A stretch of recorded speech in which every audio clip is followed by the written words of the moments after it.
कोल्हापूरच्या मातीतलं रांगड्या भाषेचं कोल्हापूरकरांचं हक्काचं चॅनल कोल्हापूर ब्रेकिंगला सबस्क्राईब करा आणि बेल आयकॉनला क्लिक करायला विसरू नका। की भारत आणि रशिया आणि युक्रेनचं युद्ध सुरू झालं, आपण सगळ्यांनी बघितलं। मला माझा आलेला एक अनुभव मी तुमच्या समोर या ठिकाणी व्यक्त करणार आहे।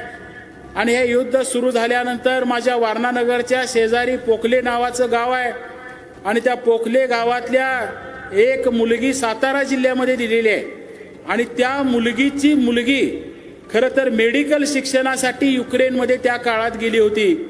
आणि ज्या वेळेला युद्ध सुरू झालं तिचा आणि तिच्या आईवडिलांचा फोन झाला आणि ती सांगायची, ज्या ठिकाणी आम्ही राहिलोय तिथल्या तळघरात आम्हाला थांबायला सांगितलंय, आमच्या बिल्डिंगच्या शेजारी बॉम्ब पडतायत, गोळ्या प्रचंड प्रमाणात उडवल्या जाण्याचे आवाज येत आहेत, लाईट गेलेली आहे, 2 दिवस आम्हाला खायला काय मिळालेलं नाही, मोबाईलचं चार्जिंग पुरणार का उतरणार, नेमकं आम्ही जगणार का मरणार, अशा अवस्थेत आम्ही त्या बिल्डिंगच्या खालीमध्ये बसलोय।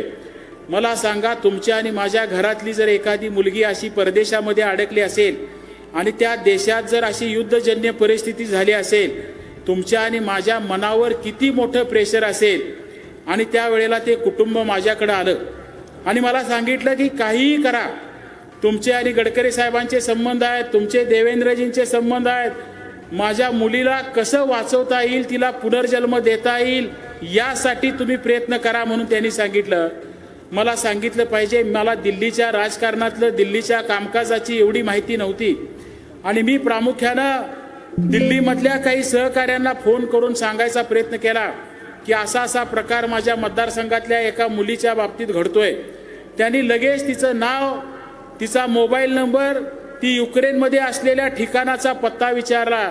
मला अभिमानानं ह्या व्यासपीठावर सांगितलं पाहिजे की ही माहिती गेल्यानंतर अर्ध्या तासाच्या आत भारताचा जो राजदूतावास होता युक्रेनमधला, त्या राजदूतावासातनं त्या मुलीला फोन गेला आणि तिला सांगितलं की काही काळजी करू नकोस, भारताचे आम्ही अधिकारी, राजनैतिक अधिकारी ह्या देशात बसलेले आहेत, तुझा फोन नंबर आणि तुझी ओळख आम्हाला सांगितली गेलेली आहे, तू अमुक वाजता अमुक ठिकाणी येऊन थांब, आम्ही तुला न्यायला येतोय।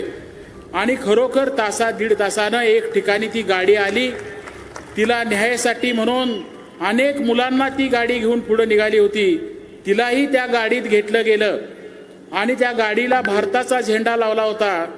आणि ती गाडी त्या युक्रेनमधून बाहेर पडत असताना काही ठिकाणी रशियाच्या पोस्ट, काही ठिकाणी युक्रेनच्या पोस्ट आणि भारताचा झेंडा लावलेली ही गाडी जात असताना युद्ध थांबवलं गेलं, गोळीबार थांबवला गेला, ही गाडी त्यातून पुढे निघून आली आणि ती मुलगी ज्या वेळेला वारणेला मला भेटायला आली, तिचे आई वडील ज्या वेळेला वारणेला भेटायला आले, मला आजही तो दिवस आठवतोय। म्हणजे त्यांना रडायचं का हसायचं कळत नव्हतं, आनंद व्यक्त करायचा का पुन्हा जन्म मिळाला म्हणून परमेश्वराचे आभार मानायचं कळत नव्हते। मला तुमच्या हुपरीवासियांना सांगितलं पाहिजे, तुम्हाला काय वाटते मला माहिती नाही, पण ह्या भारत देशाचा नागरिक म्हणून रशिया आणि युक्रेन सारख्या प्रगत देशांचं चाललेलं युद्ध भारतीय विद्यार्थ्यांना बाहेर काढायला थांबवण्याची ताकद जर माझ्या देशामध्ये असेल, माझ्या पंतप्रधानमध्ये असेल, तर ह्या देशाचा नागरिक असल्याचा अभिमान माझ्या मनाला वाटला। आज ह्या देशामध्ये पुन्हा आपण काय करायचं, खरोखर 7 तारखेला मतदानाला जाण्याच्या अगोदर ह्या सगळ्या प्रश्नांची उत्तरं शोधायचा प्रयत्न करा।